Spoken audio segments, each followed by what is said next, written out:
సర్వోన్నతమైన స్థలములలో దేవునికి మహిమయు, ఆయనకి ఇష్టులైన ప్రజలకు భూమి మీద సమాధానము కలుగును గాక. ఆమేన్. యెషయా గ్రంథము 1వ అధ్యాయము 18వ వచనము చదువుకుందాం.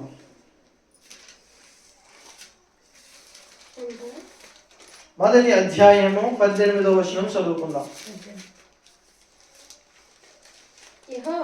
యెహోవా ఈ మాట సెలవిచ్చుచున్నాడు, రండి మన వివాదము తీర్చుకుందాము, మీ పాపములు రక్తము వలె ఎర్రనివైనను అవి హిమము వలె తెల్లబడును, కెంపు వలె ఎర్రనివైనను అవి గొర్రెబొచ్చు వలె తెల్లబగును. దేవునికి స్తోత్రం. చాలండి, కళ్ళు మూసుకొని ప్రార్థన చేసుకొని ముందుకు వెళ్దాం.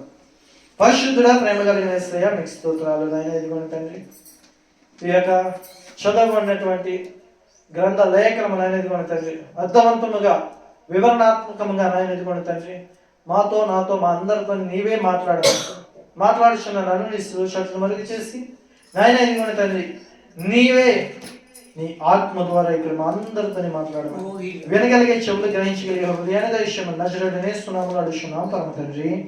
ఆమేన్. హల్లెలూయా. ఇక్కడ ప్రతి మనిషిలోనికి వచ్చినటువంటి ఆత్మ ఎదుగుతూ ఎదుగుతూ అనేకమైనటువంటి పాపములు చేసుకుంటూ వస్తుంది. ఇదేంటంటే తల్లి గర్భంలో ఉన్నప్పుడు ప్రతి వారు అనుకుంటారంట, తల్లి గర్భంలో ఉన్నప్పుడు అనుకుంటారు తెలుసండి, తెలియదని విషయం. మనం తల్లి గర్భంలో పడినప్పుడే మనకి ఆలోచనలు వస్తాయి. ఆ ఆలోచన వచ్చినప్పుడు ఏమనిపిస్తుంది అంటే, ఇదేదో బాగుందిరా, ఈ ప్రపంచం చాలా బాగుంది, తల్లి గర్భంలో మనం హాయిగా, అంటే వాడు అదే ప్రపంచం అనుకుంటాడు. ఎప్పుడైతే ఆ మనసు ఆ ఆలోచన వస్తుందో అప్పుడు ఆ ఆలోచన రాగానే దేవుడు ఏం చేస్తాడంటే, వీడికి జ్ఞానం వచ్చింది, వీడు ఎదిగాడు అని చెప్పేసి టక్కన అక్కడి నుంచి బయటికి లాగేస్తాడు. అప్పటి వరకు ఇదే ప్రపంచం అనుకున్న వాడికి ఆ తర్వాత ఏమవుతుంది, సడన్గా వెలుతురు కలుగుతుంది. ఈ లోకం అనేటువంటి వెలుతురులోనికి వాడు వచ్చేస్తాడు. తెలుసా మీకు ఆ విషయం? ప్రతి మనిషి కూడా అంతే. ఎప్పుడైతే తల్లి గర్భంలో ఇది బాగుంది, ఇంకా ఇంతే నా కాలము, ఇంక ఇది పరిపూర్ణము, నాకు అన్ని సరిపోయినాయి, టయానికి ఫుడ్ వస్తుంది, టయానికి నిద్ర వస్తుంది, టయానికి నాకు విశ్రాంతి దొరుకుతుంది అని చెప్పేసి కడుపులో ఉన్నప్పుడు అనుకుంటూ ఉంటాడు మనిషి. అనుకున్న టైంలో దేవుడు ఏం చేస్తాడు, అరే నాయన అది కాదులేండి బ్రతుకు, మరొకటి ఉంది అని చెప్పేసి తక్కువ ఎక్కడ తీసుకొస్తాడు అంటే కనుక భూమి మీదకి తీసుకొని వస్తాడు. ఈ భూమి మీద అన్నా పోని సత్యవంతుడైన దేవుణ్ణి ఎరిగి ప్రజలు నడుస్తారంటే అలా నడవరు.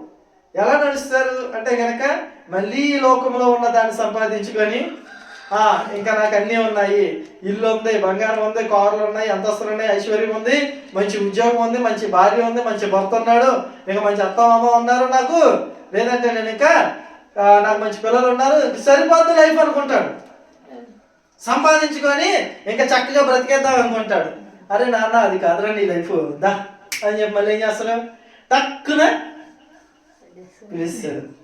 వెంటనే ఈ దేహాన్ని విడిచిపెట్టి నువ్వు సంపాదించినటువంటి ఆస్తులు అంతస్తులు ఏవైతే ఉన్నాయో, నువ్వు సంపాదించినటువంటి బంగారం ఏదైతే ఉన్నదో, నువ్వు సంపాదించినటువంటి భూములు ఏవైతే ఉన్నాయో, నువ్వు సంపాదించినటువంటి నీ పిల్లల కోసం దాచినటువంటి యావదాసి ఏదైతే ఉన్నదో అదంతటిని విడిచిపెట్టి వెళ్ళిపోవాలంతే. వెళ్ళిపోతాం లేదా? ఎంతమంది కాలగర్భంలో కలిసిపోలేదండి. మొన్న రీసెంట్ గా ఒక 4-5 నెలల క్రితం అనుకుంటా, రత్న టాటా అనేటువంటి ఒక ఆయన, మీకు తెలుసా, కార్ల మీద కట్ట చూసారా, టాటా కంపెనీ రాసులు ఉంటాయి పెద్ద పెద్ద లారీల మీద, ఆ ఎన్నటికి కూడా ఓనర్ ఆయనే. ఒక సాఫ్ట్వేర్ని ఆయన నిర్మించినటువంటి ఒక గొప్ప వ్యక్తి. అటువంటి వ్యక్తి అనేకంగా సంపాదించాడు. కానీ లాస్ట్కి ఏమైంది, దేవుడు పిలిచాడు, ఆయన వెళ్ళిపోయాడు. ఇప్పుడు ఆయన ఉన్నాడా? లేడు. ఆయన సంపాదించింది ఆయన వెనుక ఉన్నవారు తింటారు. పునాది ఆయనకి తెలుస్తారా? తెలియదు. ఎవడు తింటాడో కూడా తెలియదు. అయితే ఈ సంపాదించడంలో పడి మనుషులందరూ ఏం చేస్తున్నారంటే దేవుని యొక్క ఆ యొక్క దేవుని యొక్క భయమును, దేవుని యొక్క భక్తిని మర్చిపోయి ఎవరికి వారికి నచ్చినట్లుగా జీవిస్తూ ఉంటున్నారు. పాపములో జీవిస్తూ ఉంటున్నారు, ఆజ్ఞలు మీది జీవిస్తూ ఉంటున్నారు. ఎవరైతే దేవుడు ఏదైతే చేయొద్దన్నాడో అవన్నీ చేస్తూ బ్రతుకుతున్నారు. అలా బ్రతికి దేవుడికి మనుషులకి ఒక దూరాన్ని ఏర్పాటు చేసేసుకున్నారు మనుషులు. దేవుడు అంటున్నాడు, బిడ్డ నా దగ్గరికి రండి అని అంటున్నాడు. కానీ మనుషులు ఏం చేస్తున్నారంటే ఈ లోకంలో ఉన్న దాని వెంట పరిగెడుతూ దేవునికి దూరం అయిపోతున్నారు. తద్వారా ఏమవుతుంది అంటే గనక మనుషుల్లోనికి పాపం పెరిగిపోతూ పరిశుద్ధత అనేది దూరం అయిపోయి దేవుని రాజ్యానికి దూరం అయిపోతున్నారు. దాన్ని గ్రహించగలిగిన వారు ఎవరైతే ఉన్నారో వారు దేవుని రాజ్యంలోనికి, దేవుని సన్నిధిలోనికి రాగలరు. దాన్ని గ్రహించలేని వారందరూ కూడా దేవుని రాజ్యానికి దూరం అయిపోతున్నారు. దీన్ని బట్టి దేవుడు సంతోషిస్తా లేదు, కానీ చాలా దుఃఖపడుతున్నాడు. అయ్యో నా పిల్లలు నా దగ్గర నుంచి వెళ్ళిపోతున్నారే అని చెప్పేసి, అయ్యో నా పిల్లలు నా దగ్గర నుంచి దూరం అయిపోతున్నారే అని చెప్పేసి. ఇప్పుడు ఒక కుమారుని నువ్వు కనిన తర్వాత అతను ఎదిగేంత వరకు నీ దగ్గర ఉండి, ఎదిగిన తర్వాత అతను నీ నుంచి దూరంగా వెళ్ళిపోతున్నాడు అనుకోండి, నీకు ఎంత బాధ కలుగుతుంది? కలుగుదా? నువ్వేమో ప్రేమగా పెంచావు, చిన్నప్పుడు కన్నా కాండించి అతను నువ్వు సాగావు, అతను ఏం చేసినటువంటి తప్పులన్నింటినీ క్షమించి మళ్ళా తనని హత్తుకొని తనకి కావాల్సినటువంటి ఫుడ్ ఏర్పాటు చేసి, తనకు కావాల్సినటువంటి బెడ్ ఏర్పాటు చేసి, తనకు కావాల్సినటువంటి కూడు గుడ్డ అన్ని ఏర్పాటు చేసి, నువ్వు కష్టపడ్డ కష్టార్జన మొత్తం ఆయనకి పెట్టి అన్నట్టు కదంటారు. ఇవన్నీ మీకు పెట్టిన తర్వాత మిమ్మల్ని విడిచిపెట్టి నీ కుమారుడు వెళ్ళిపోతే అప్పుడు నీకు ఎంత దుఃఖం కలుగుతుంది కదా, ఖచ్చితంగా. అలాగే దేవుడు కూడా ఆ దుఃఖక్రాంతుడై ఎంతో బాధపడుతున్నాడు. పోనీ వెళ్ళిపోయిన వాడు సరైన రీతిగా నడుస్తున్నాడా అంటే సరైన రీతిగా నడుగుటలేదు. ఎలా నడుస్తున్నాడు అంటే కనుక తన విచ్చలవిడి జీవితాన్ని అవలంబించుకుంటూ నడుస్తున్నాడు. విచ్చలవిడి జీవితాన్ని అవలంబించుకుంటూ నడుస్తున్నాడు. యవన వయసులోనికి వచ్చిన తర్వాత చాలా మంది ఈ యొక్క గంజాయిలకి, ఈ యొక్క మద్యపానాలకి, ఈ యొక్క వ్యభిచారానికి, లోక ఆశలకి, వీటన్నిటికి అలవాటు పడిపోయి తన యొక్క శరీరాన్ని ఆ శరీరంలో ఉన్నటువంటి ఆత్మ దేవుడి దగ్గరికి వెళ్ళాలన్న విషయాన్ని తలంచుకోకుండా ఈ శరీరమే పరిమితం అనుకొని శరీరంతో విచ్చలవిడి కార్యాలు జరిగిస్తూ వస్తూ ఏం చేస్తున్నాడంట? పాపములో కూరుకుపోయాడు. అయితే యెషయా గ్రంథం 18వ అధ్యాయంలో ఏమంటున్నాడంటే దేవుడైన యెహోవా ఎలా అంటున్నాడు? యెహోవా ఈ మాట సెలవిస్తున్నాడు, రండి మన వివాదము తీర్చుకుందాము అంటున్నాడు. ఈ పాపము మనలోనికి వచ్చినప్పుడు మనం ఏమయ్యాము అంటే కనుక దేవునికి మనము శత్రువులమైపోతున్నాం. ఈసారి దేవుడితో మనం మాట్లాడాలంటే మధ్యలో ఏమన్నది? పాపం అనే అగాధం ఉన్నది. ఈ పాపం ఉన్నంత వరకు నువ్వు ఎన్ని ప్రార్థనలు చేసినా దేవుడు వినడు. నువ్వు ఎంత మొర్ర పెట్టుకున్నా దేవుడు వినడు. కాబట్టి చూద్దాం, చూడండి అదే అధ్యాయంలోని 15వ వచనం చూడండి. మీరు మీ చేతులు చాపినప్పుడు మిమ్మల్ని చూడక నా కన్నులు కప్పుకొందును అంటున్నాడు. హల్లెలూయా. ఆయన ఏమంటున్నాడంటే మీరు పాపములు అనేవి ఒప్పుకోకుండా, ఈ పాపం అనేది దాంట్లో మీరు ఊబిలో ఉండిపోతే కనుక అది దేవునికి విరోధముగా మార్చబడుతుంది. అప్పుడు దేవుడు ఏమంటున్నాడు? నువ్వు ఎంత ప్రార్థన చేసినా సరే ఆయన ఏమంటున్నాడంట, మీ ప్రార్థన నేను వినను అంటున్నాడు. మీ చేతులు చాపినప్పుడు మిమ్మల్ని చూడక నా కనులు నేను మూసుకుందును అంటున్నాడు. ఇంకేమంటున్నాడు చూడండి, ఓకేనా? అవి నాకు బాధాకరములు, మీరు బహుగా ప్రార్థన చేసినను నేను వినను, మీ చేతుల రక్తముతో నిండి ఉన్నవి. ఆయన మనం చేసిన ప్రార్థన వినడంట. ఎందుకయ్యా నా ప్రార్థనకి నువ్వు సమాధానం ఇస్తలేదు అని అంటే కనుక నీలో ఏముంది? ఆయనకి నీకు అగాధముగా పాపం అనే అగాధం ఉన్నది. ఏమున్నదంట? పాపం అనేటువంటి అగాధం ఉంది. అందుకే నీ ప్రార్థన ఆయన దగ్గరికి వెళ్తలేదు. నువ్వు పరిశుద్ధపరచబడాలి, నీ పాపములు కడిగి వేయబడాలి. తెలుసండి మీకు? మొట్టమొదటిగా ఈ యొక్క సృష్టిని దేవుడు సృష్టించిన తరువాత ఏమైంది అంటే కనుక ఈ యొక్క సృష్టి మొత్తాన్ని కలిగించాడు దేవుడు. ఎలా కలిగించాడు అంటే నోటి మాట ద్వారా. నోటి మాట ద్వారా దేవుడు ఏం చేశాడు? ఈ సృష్టిని అంతటినీ కలుగజేశాడు. తర్వాత సూర్య చంద్ర నక్షత్రములు అన్నింటినీ కూడా నోటి మాట ద్వారానే కలుగజేశాడు ఆయన. అవి ఎప్పటికీ దేవుడు కాలేవు. సృష్టి ఎప్పుడు దేవుడు కాడు. సృష్టిని కలుగజేసిన వాడే సృష్టికర్త అయిన వాడు దేవుడు. సూర్య చంద్ర నక్షత్రములు ఇవన్నీ కూడా, చెట్లు పుట్లు సముద్రము ఇవన్నీ కూడా, జంతువులతో సైతం ఇవన్నీ కూడా మనుషుల కొరకు నియమించబడినవే. అయితే ఇవన్నీ చేసిన తర్వాత దేవుడు ఏం చేశాడంటే మనిషిని తన స్వరూపమందు తన చేతితో రూపించాడు. చూద్దాం, చూడండి. ఆది కాండము 1వ అధ్యాయము 27వ వచనం చూద్దాం, చూడండి. దేవుడు తన స్వరూపమందు నరుని సృజించెను. ఆ దేవుని స్వరూపమందు వానిని సృజించెను. స్త్రీని గాను పురుషుని గాను. చాలండి. స్త్రీని గాను పురుషుని గాను మనల్ని సృజించాడు. ఎలాగంటే దేవుని స్వరూపంలో మనల్ని సృజించాడు. అర్థమవుతుందా? కోతిగాను ఎలుగుబంటిగాను ఎలాంటి సింహాలుగాను మనం సృజించలేదు. మన దేవుడు ఎలా ఉన్నాడంట? నా స్వరూపంలో ఆయన ఉన్నాడు. హల్లెలూయా. అయితే అలా సృజించి ఆయన ఏం చేశాడంట? చూడండి, పైన 26వ వచనం చదువుదాం. దేవుడు మన స్వరూపమందు మన పోలిక చొప్పున నరులను చేయుదము. వారు సముద్రపు చేపలను, ఆకాశ పక్షులను, సమస్త భూమిని, పశువులను, సమస్త భూమిని, భూమి మీద ప్రాకు ప్రతి జంతువును ఏలుదురుగాకని పలికెను. హల్లెలూయా. ఇప్పుడు నాతో ఒక ప్రశ్నకు సమాధానం చెప్పండి. భూమి మీద ఉన్న వాటిని మనం వెళ్తున్నామా? భూమి మీద ఉన్నాయి మనల్ని వెళ్తున్నాయా? మనల్ని వెళ్తున్నాయి. ఏమన్నాడు కదంటారా?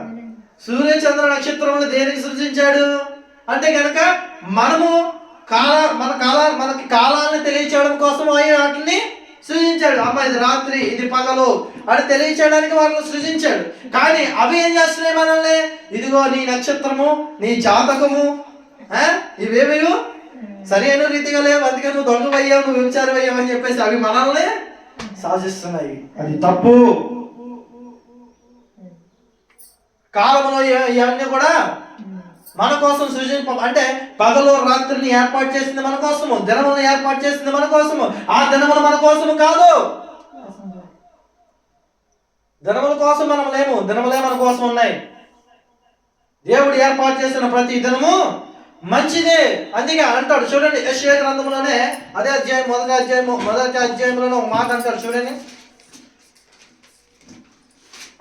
యెషయా గ్రంథం 1వ అధ్యాయంలోనే 14వ వచనం చూద్దాం. చూడండి, మీరు అమావాస్య ఉత్సవమును నియమక కాలములను నాకు హేయములు, అవి నాకు బాధాకరములను, వాటిని సహింపలేక విసిగి ఉన్నాను అంటున్నాడు. చాలా మంది అమ్మాయి ఏంటంటేనే ఈరోజు అమావాస్య కదండి, ఈరోజు పండగ కదండి అంటూ ఉంటారు. అవి దేవునికి ఏమై ఉన్నాయంట? ఇది నా మాట కాదండి, దేవుడి మాట. చూడండి, అవి నాకు ఎలా ఉన్నాయంట? అవి నాకు హేయములు. సూర్య చంద్ర నక్షత్రములు ఎందుకు సృజించబడ్డాయి అంటే అవి మనకి పొద్దున్న రాత్రిని తెలియచేయడానికి సృజించబడ్డాయి. నక్షత్రములు ఎందుకు సృజించబడ్డాయి అంటే అందుకునగా వాటిని మనకి తెలియజేస్తున్నాడు, అంతే తప్ప అవి వేరే వేరే వాటిని కలుగ చేయడానికి కాదు. దేవుడు అనేవాడు మనకి ఉన్నాడు. ఆయనే మనల్ని చక్కగా చేయువాడు. మనకి ఏ దినమున ఏమి జరగాలో, ఏది సంభవించాలో ఆయన చిత్తమై ఉన్నది. అది సూర్య చంద్ర నక్షత్రములలో లేదు. అందుకే మనం వాటిని అనుసరించకూడదు. హల్లెలూయా.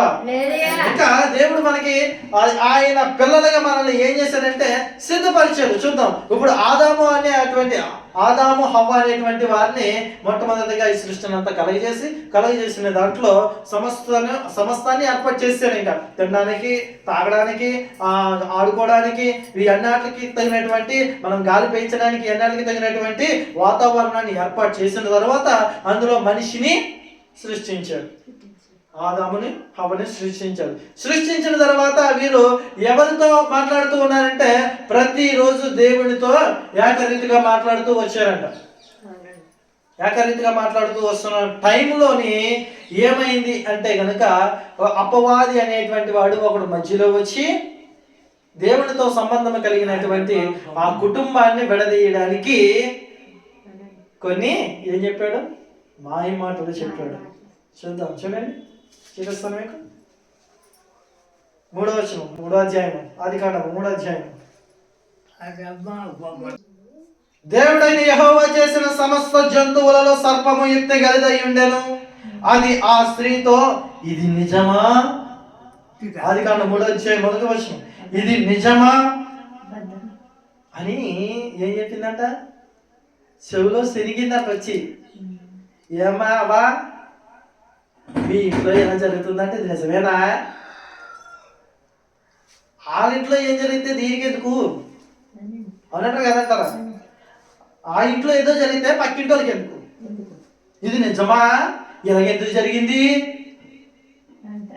అన్నటువంటి ఒక మాట పడగానే పోనీ ఈ అవ్వమ్మన్నా సరే, అవునండి అది నిజమే, దేవుడు మాతో మాట్లాడుతున్నాడు, మేము దేవుడి స్వభావం కలిగిన వారము, దేవునితో మేము ప్రత్యక్షంగా ఉన్నవారము, మేము ఆత్మీయ స్థితిలో ఉన్నవారము, మేము అటువంటి పనులు చెయ్యము అని చెప్పచ్చుగా.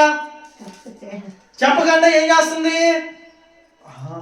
అవునా, అలా చేసాడా అంటే అది చెయ్యొచ్చా అని చెప్పేసి ప్రశ్నించడం మొదలుపెట్టింది. లోకులు అనేక మంది కాకులుగా మోగుతున్నప్పటికీ ఆత్మీయంగా ఉన్నటువంటి మనము దాన్ని గ్రహించి ఏం చేయాలంట? ఆ కాకుల మాటలను పరిశీలన పెట్టి దేవుని మాటలను వినేవారిగా ఉండాలి. కానీ ఇక్కడ దేవుని మాటను వినకుండా హవ్వ ఏం చేస్తుందో చూద్దాం, చూడండి. అందుకు స్త్రీ, 2వ వచనం. అందుకు స్త్రీ, ఈ తోట చెట్ల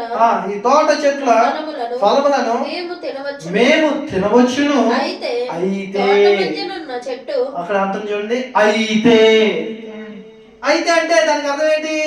ఇంకేదో ఉందనే కదా, ఇంకేదో ఉంది. అయితే అంటున్నారు చూడండి, అయితే తోట మధ్య ఉన్న చెట్టు ఫలము తినకు గురించి దేవుడు మీరు చావకుండానట్లు వాటిని తినకూడదని వాటిని ముట్టకూడదని చెప్పినని సర్పముతో నేను. అమ్మా, అక్కడ సర్పం ఉంది. ఇప్పుడు చాలా మంది ఇంట్లో సర్పాలు ఉంటున్నాయండి. పెద్ద పెద్ద పాములే ఉన్నాయి.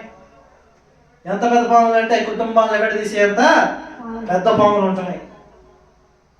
సమాధానము లేకుండా చేసేంత పెద్ద పాములు ఉంటున్నాయి. ఈ పెద్ద పాములు ఏం చేస్తాయంటే కుటుంబాలని చిచ్చులు పెట్టేస్తుంటాయి అనమాట. ఇక ఆదాము హవ్వలు ఎలా ఉన్నారు అంటే కనుక ఆత్మీయమైనటువంటి స్థితిలో ఉండి దేవునితో సంబంధం కలిగి పరిశుద్ధంగా జీవిస్తున్నటువంటి వీరికి ఏం చేస్తాడంట? ఈ సర్పం అనేటువంటి ఇది ఒకటి వచ్చి మాట్లాడింది, ఇది నిజమా అంటే అవును అది నిజం, అది తినకూడదని చెప్పాడు. అది తినకూడదని చెప్పినప్పుడు వీళ్ళు ఏం చెయ్యాలా? తినడం మానేయాలిగా. తినడం మానేసి ఏం చేస్తారు వీళ్ళు అంటే కనుక దేవుడు చెప్పినటువంటి ఏ పని అయితే చేయొద్దు అని అంటున్నాడో ఆ పనినే చేయడానికి వీరు ఇష్టపడ్డారు. దేవుడు చెప్తున్నాడు కదా, నువ్వు పాపం చేయొద్దు, ఆయన చచ్చిపోతావు అని చెప్తున్నాడు కదా. నువ్వు మందు తాగొద్దు, నువ్వు సిగరెట్లు కాల్చొద్దు, నువ్వు గంజాయి కాల్చొద్దు.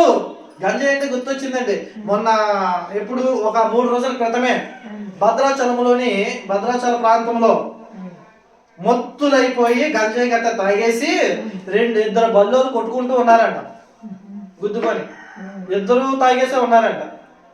అయితే ఈ తాగిన వాళ్ళు వీరి మీద పడిపోతూ గొడవలు ఆడుకుంటూ ఉంటే మధ్యలో ఒక వ్యక్తి వెళ్ళి ఆపుతున్నాడంట. అరే కొట్టుకుంటారు నాయన, ఇక్కడ ట్రాఫిక్ జామ్ అయిపోతుంది, మీ బళ్ళు పక్కకు తీసి పక్కన మాట్లాడుకోండి అని చెప్పేసి ఒక మధ్య వ్యక్తి వెళ్ళాడు. వెళ్ళిన తర్వాత ఇవి కుర్రాళ్ళు ఏం చేశారంట, ఈ కొట్టుకున్న వాళ్ళు నలుగురు కాస్త ఈ మధ్యలో విడదీసినాడు ఎవడైతే ఉన్నాడో వాడిని పొడిచి చనిపోయారంట. తెలుసండి మీకు ఆ న్యూస్ వచ్చింది? న్యూస్ మీరు కావాలంటే కొట్టి చూడండి, భద్రాచలంలో జరిగినటువంటి న్యూస్ కొడితే అక్కడ మనం చూడొచ్చు. ఎందుకీ కొట్టుకున్నది ఎవరు? గుద్దుకున్న ఇద్దరు బల్లోలు, వాళ్ళిద్దరు మొత్తులై ఉన్నారు. మధ్యలో మంచి వ్యక్తి ఆయన తాగలేదు, మంచిగా ఉన్నాడు, వెళ్ళి ఆ గొడవని విడదీద్దాం అనుకున్నాడు. వెళ్ళినప్పుడు ఏమైందంటే వాళ్ళ దగ్గర ఉన్నటువంటి కత్తులు కట్టాలు పెట్టి ఇతను పొడిచి చంపేశారు. మొత్తం ఏడిది ఎంత ప్రభావితంగా ఉందో చూడండి. అందుకే మొత్తం విడిచిపెట్టాలి. నా దేవుడు ఏమంటున్నాడంటే కనుక, ఇదిగో నీవు దేవుడు కుమారుడిగా మార్చబడాలి అంటే నీ చెడు మార్గములను విడిచిపెట్టి అప్పుడు నువ్వేం ఎక్కడికి రావాలంట? పరిశుద్ధమైనటువంటి దేవుడి మార్గంలోనికి వచ్చినప్పుడు నువ్వు దేవుడు కుమారుడిగా మార్చబడతావు అని చెప్పేసి ఆయన అంటున్నాడు. మరి నువ్వు చెడు మార్గాన్ని విడిచిపెట్టకపోతే ఏమవుతావు అంటే కనుక చూడండి, మీరు సిగరెట్ పెట్టి మీద కావచ్చు, మందు మీద కావచ్చు. మందు కాయ మీద కాదు, నేను ఎప్పుడన్నా రోడ్డు మీద వెళ్తున్నప్పుడు చూస్తూ ఉంటాను. ఆ మందు కాయ మీద ఏముంటది అంటే మద్యం ఆరోగ్యానికి హానికరం. ఒరే నేను చెప్పినప్పుడు నువ్వు వెళ్ళలేదు అనుకో, నువ్వు దేన్నైతే చేస్తున్నావో అదే నేను చెప్పేస్తుంది గ్యారంటీగా. అన్నట్టు కదంటారా? నన్ను తాక్కర నువ్వు పోతావు అని చెప్పా, అక్కడ అంత పెద్ద హెడ్లైన్ రాస్తుంది కదా. అప్పుడు వీడు ఏం చేయాలో దూరంగా ఉండాలి లేదా? దానికే దగ్గర అయితే ఈసారి అదేం చేస్తుందంటే వీడు లోపలికి ప్రవేశించి, ఈ మందు అనేది లోపలికి ప్రవేశించి మెల్లమెల్లగా కిడ్నీలు కొట్టేయడము, మెల్లమెల్లగా ఊపిరితిత్తులు కొట్టేయడము, మెల్లమెల్లగా పేగు ఊరుపు రావడము, మెల్లమెల్లగా గుండెకాయ కూడా ఒరిసిపోయి ఆ గుండెకాయ కూడా ఏమవుతుందంటే కాలిపోయి అలాగా మనిషి క్షీణించిపోయి చచ్చిపోతాడు.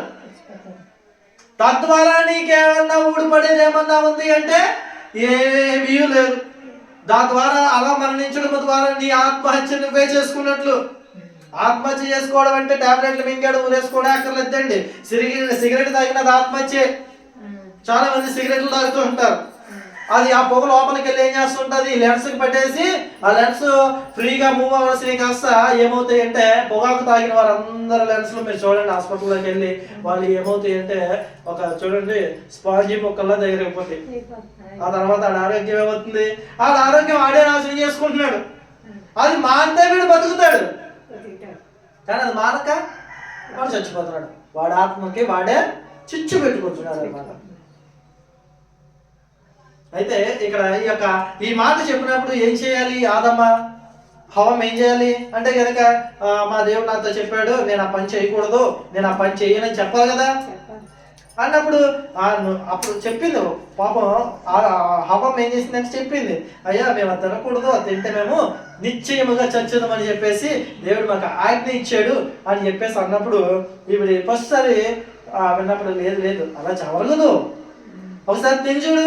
చెడు అలవాట్లు ఎంత బాగా పోతాయి అంటే ప్రతి మనిషికి కూడా మంచి అలవాటు అవ్వడానికి కాలాలు పడతాయి. కానీ ఒక చెడు అలవాటు, ఓరు బాబు దేవుడి మందిరంకి రండిరా, దేవుడి మందిరంలోనికి వస్తే మీరు పరిశుద్ధమైన మార్గాలలోనికి నడిపించబడతారు, నిత్యత్వాన్ని మీరు పొందుకుంటారు, రండి అంటే ఒకరు రారు.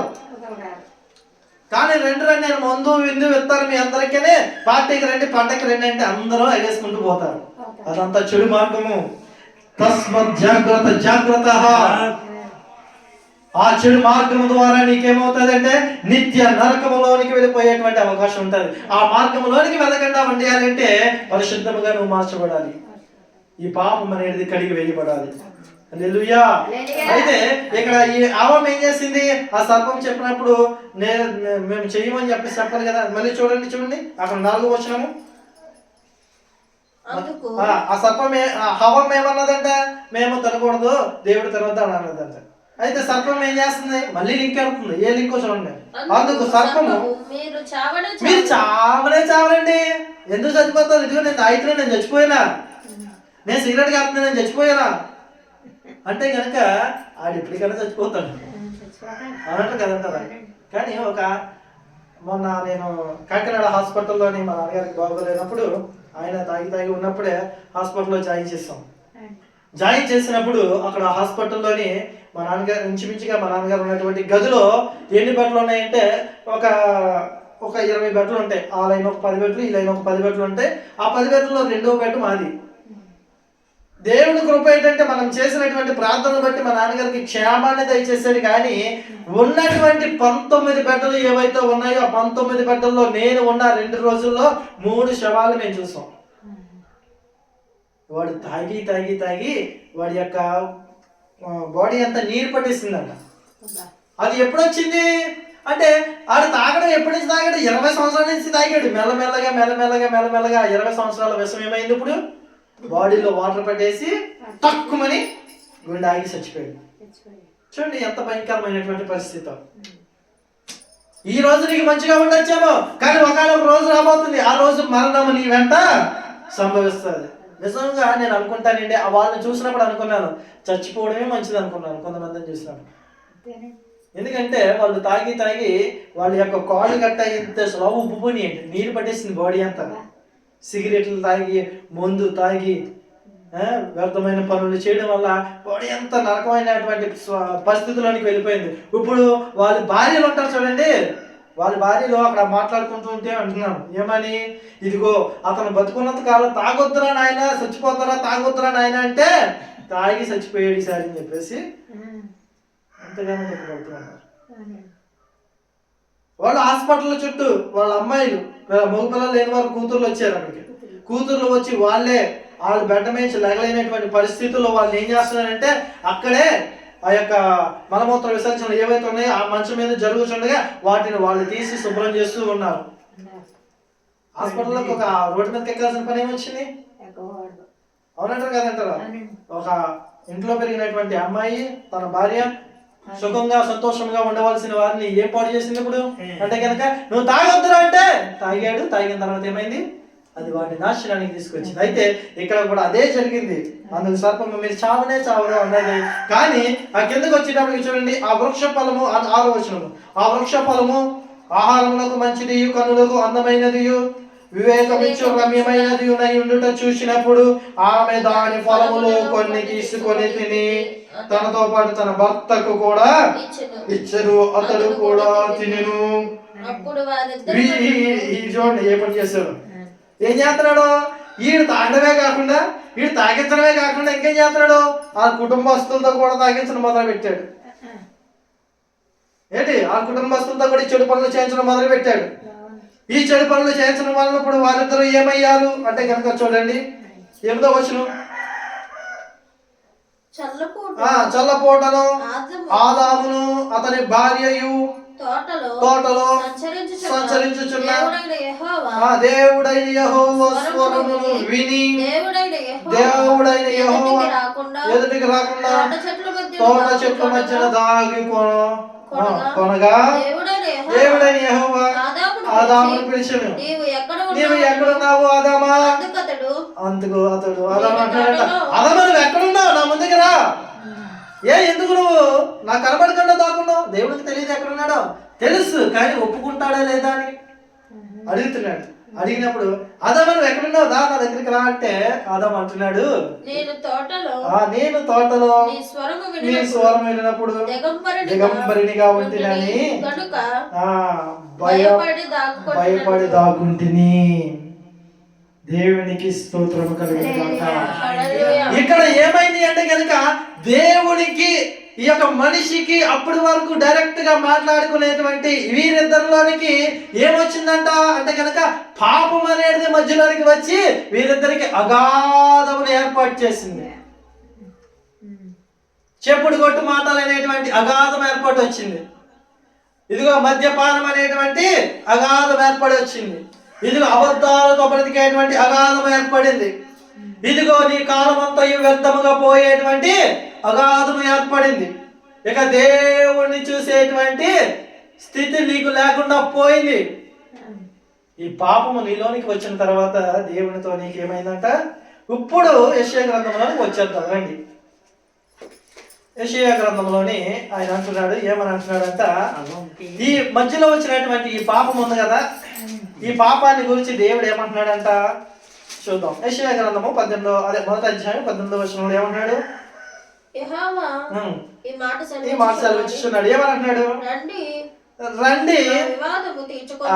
ఆదాము ఇప్పుడు ఎక్కడున్నాడు అంటే కనుక పొదల చోట దాక్కున్నాను అంటున్నాడు. దాక్కున్నటువంటి ఈ ఆదాముని దేవుడు ఏమన్నాడు? రండి, నీవు నేను చూసుకునేటువంటి ఈ స్వభావాన్ని ఎవడైతే కలగజేశాడో, ఎందుకైతే వచ్చిందో ఆ వివాదాన్ని మనిద్దరము తీర్చుకుందాం రండి అంటున్నాడు. అప్పుడు ఆదాము ఏం చేశాడు? అయ్యా ప్రభువా, నేను పాపంలో ఉన్నానయ్యా, నేను నీ ముంగిటికి నేను రాలేనయ్యా, నా పాపం మళ్ళీ నేను కడుక్కుంటేనే కానీ నేను రాలేనయ్యా, నేను అంధుడిని అయిపోయినయ్యా, నేను పాపిని అయిపోయినయ్యా, నేను దిగంబరిగా ఉన్నానయ్యా, నీ యొక్క మహిమ నేను పోగొట్టుకున్నాను ఆయన. అయితే ఆ తర్వాత మనం ఆదికాండంలో మనం చూసినట్లయితే కనుక వారు నిశ్చయముగా చచ్చెదురు అని ఉంటుంది. ఆ చచ్చెదురు అన్న మాట వాళ్ళు అక్కడ చచ్చిపోలేదు, కానీ ఆత్మీయమైనటువంటి స్థితిలో చచ్చిపోయారు. ఏ స్థితిలో చచ్చిపోయారు? దేవునితో సంబంధం కలిగినటువంటి ఆత్మీయ స్థితి చచ్చిపోయింది. అయితే ఇప్పుడు దేవుడు అంటాడు, నీ పాపములు నాకు రక్తములు కనబడుచున్నాయి, నీ పాపములన్నీ కడిగి వేయబడాలి, ఇప్పుడు ఏం చెయ్యాలి అని అంటే కనుక అనేక మంది ప్రవక్తలు పంపించాడు, అనేక మంది శిష్యులు పంపించాడు, అనేక మంది భక్తుల్ని పంపించాడు దేవుడు. వాళ్ళు చెప్పిన మాటలు ఎవరైనా విన్నారా? వినలేదు. అయితే ఈ పాపములను కడిగి వేయడం కోసము ఒక బలియాగము జరగాలి. ఆ బలియాగము జరగాలి అంటే అది పరిశుద్ధమైనది అయి ఉండాలి. మన సనాతన ధర్మంలోని అప్పటిలో సనాతన ధర్మం అనగా పురాతన కాలంలో మన కొరకు ఏర్పరచబడినటువంటి సిద్ధాంతము ప్రకారము మనం చూసినట్లయితే కనుక అక్కడ అశ్వమేధ యాగం జరగాలి అని కొంతమంది పండితులు రాసి ఉంచారు. అశ్వమేధ యాగం జరిగితే ప్రతి మానవాళి పాపంలో కడిగి వేయబడతాయి అన్నారు. అశ్వమేధ యాగం అనగా మేకను యొక్క బలి. ఈ బలి జరగాలి, మేకను బలి ఇవ్వాలి. కానీ ఆ మేక ఏమై ఉండాలి? పరిశుద్ధమై ఉండాలి. ఆ మేక ఏమై ఉండాలి? పాపము లేనిదై ఉండాలి. ఆ మేక ఏమై ఉండాలి అంటే కలంకమైనను, మచ్చైనను, ముడతైనను లేకుండా ఉండాలి. ఆ మేక ఏమై ఉండాలి? ఏమాత్రము అవుటుదై ఉండకూడదు, గుడ్డిదై ఉండకూడదు, సొట్టదై ఉండకూడదు, కొమ్ములు లేనిదై ఉండకూడదు. ఇలా ఏమాత్రము లేకుండా అది పరిశుద్ధముగా ఉంచబడిన మేక అయి ఉండాలి. సనాతన ధర్మం అంటే ఈరోజు చాలా మంది ఈ హైందవ ధర్మాన్ని సనాతన ధర్మం అనుకుంటున్నారు. హైందవ ధర్మం అనగా హిందుత్వాన్నే సనాతన ధర్మం అనుకుంటున్నారు. హిందుత్వం సనాతన ధర్మం కాదు. సనాతన ధర్మం అంటే పురాతన కాల యోగులు రాసినటువంటి ధర్మాలు, నియమించబడినటువంటి ధర్మాలు. అయితే అలాగ జరగాలి అంటే అది పరిశుద్ధమై ఉండాలి అని చెప్పేసి రాయబడి ఉన్నది. అంటే అది పరిశుద్ధంగా ఉండాలి కదా. అప్పుడు ఈ మనుషుల పాపాలన్నీ కడిగివేయబడాలి అంటే ఖచ్చితంగా ఒక పరిశుద్ధమైనటువంటి రక్తం ఉండాలి.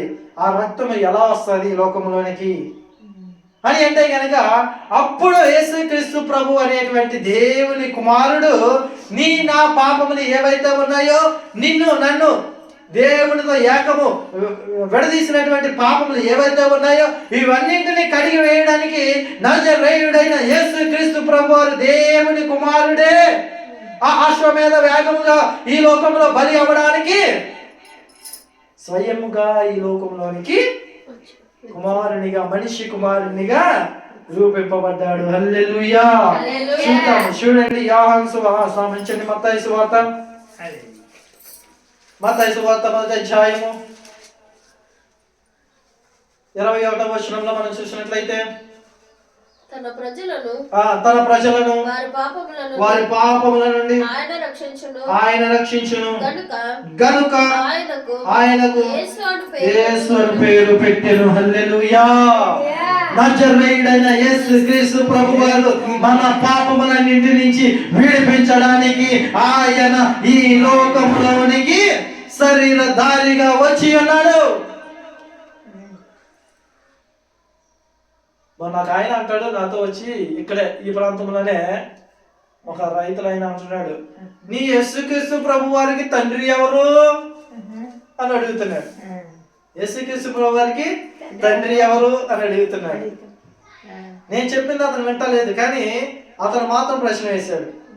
అయితే ఇదిగో నా యేసుక్రీస్తు ప్రభువారికి తండ్రి ఎవరు అంటే తండ్రి అయిన యెహోవాయే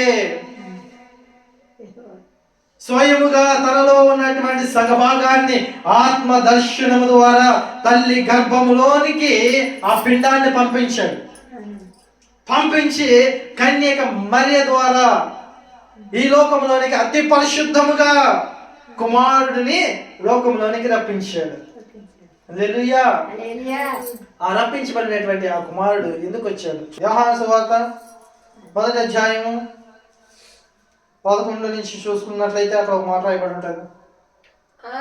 ఆయన తన స్వకీయుల దగ్గరకు వచ్చాను. హల్లెలూయా.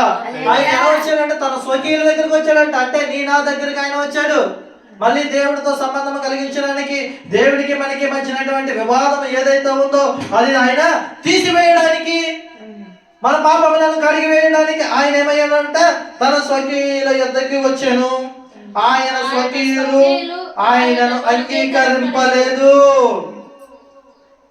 ఇప్పుడు యేసుక్రీస్తు ప్రభువారు మన పాపములన్నీ కడిగివేయడానికి ఆయన వచ్చాడని చెప్తుంటే ఆయన నామములో ఆయన నామాన్ని ఎందరూ అంగీకరిస్తారో వారందరూ కూడా పరిశుద్ధంగా మార్చబడతారు అని చెప్తూ ఉంటే దాన్ని అందరూ తృణీకరించి ఈ లోకంలో ఉన్న వాటిని ఆరాధిస్తూ వారి పాపములను అతి ఎక్కువగా చేసుకుంటూ ఉంటున్నారు.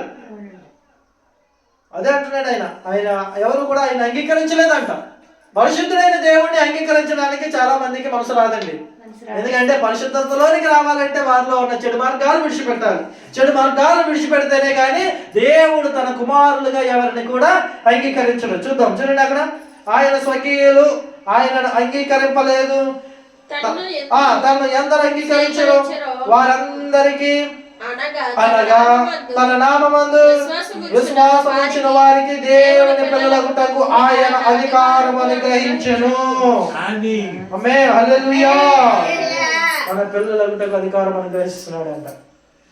తన నామాన్ని అంగీకరించడం అంటే నజరేయుడైన యేసుక్రీస్తు నామాన్ని అంగీకరించడం అంటే మనలో ఉన్నటువంటి పాపములను మనము ఒప్పుకొని వాటన్నింటినీ విడిచిపెట్టి ఆయన పిల్లలుగా మార్చబడమే తన నామాన్ని అంగీకరించడము.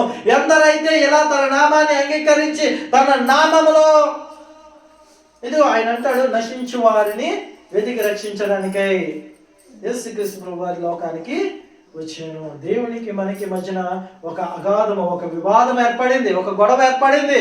ఆ గొడవ ఏమిటి అంటే పాపం అనేటువంటి గొడవ. ఆ పాపాన్ని ఆయన ఏం చేశాడు? ఎవరి ద్వారా కడిగి వేశాడు అంటే నజరేయుడైన యేసుక్రీస్తు ప్రభువు ద్వారా ఆ పాపాన్ని కడిగి వేసి ఆయన పిల్లలుగా అంటే మరలా మనం ఏ ఆత్మీయత నుంచి కోల్పోయామో ఆ ఆత్మీయ స్థితిని దేవుడు మరలా మనకి కలుగజేసి ఉన్నాడు. ఈ లోకంలోనికి యేసుక్రీస్తు ప్రభువారు వచ్చి ఆయన ఆ అశ్వమేధ యాగ బలిగా ఆయన అర్పించబడి ఆ బలి ద్వారా చిందింపబడినటువంటి ఆ రక్తములో కడిగివేసి లోకాన్ని అంతటిని పరిశుద్ధపరిచాడు. ఆ పరిశుద్ధపరచబడమే నీటి బాప్తిస్మము. ఎందరైతే నీటి బాప్తిస్మము యేసుక్రీస్తు నామములో పాపములు ఒప్పుకొని నీటి బాప్తిస్మం పొందుతారో వారందరూ కూడా దేవుని పిల్లలు అవుతారని చెప్పేసి ఇక్కడ మనకి తెలియజేయబడుతుంది. చూడండి, వారు దేవుని వలన పుట్టిన వారే గాని రక్తము వలనైనను శరీరేచ్ఛ వలనైనను మనిషి ఇచ్చ వలనైనను పుట్టలేదు. దేవునికి మహిమ కలుగును గాక. ఈ రోజు యేసుక్రీస్తు నామాన్ని అంగీకరించగలిగితే నీ బ్రతుకు కూడా దేవుని పిల్లలుగా మార్చబడేటువంటి బ్రతుకుగా మార్చబడుతుంది. దేవునికి నీకు ఉన్నటువంటి వివాదము తొలగింపబడుతుంది. లేదు అంటే కనుక నీకు నచ్చినట్లుగా శరీరేచ్ఛలని అవలంబించుకుంటూ నీకు నచ్చినట్లుగా నీవు జీవిస్తే కనుక నీవు ఏమవుతావు అంటే కనుక ఆ యొక్క దేవునికి విరోధి అయిపోతావు, దేవునికి పక్షపాతి అయిపోతావు. కాబట్టి ప్రియ జనాంగమా, దేవుని కుటుంబమా, ఈరోజు నేను ఒకటే మీకు చెప్తున్నాను. ఏమిటి అంటే కనుక దేవునికి నువ్వు పిల్లలుగా ఉండాలి అంటే, దేవుని కుమారులుగా నీవు ఉండాలి అంటే, దేవుడిచ్చు నిత్యత్వాన్ని నువ్వు పొందుకోవాలి అంటే దేవునికి నీకు మధ్య ఉన్నటువంటి పాపం అనేటువంటి ఆ వివాదాన్ని తీసివేసుకొని యేసుక్రీస్తు నామములో నువ్వు ప్రార్థన చేసి నీ పాపములను ఒప్పుకోగలిగితే ఆయనకు పిల్లలుగా చేస్తానంటున్నాడు. అటువంటి కృప దేవుడు మనందరికీ దయచేయును గాక. ఆమేన్.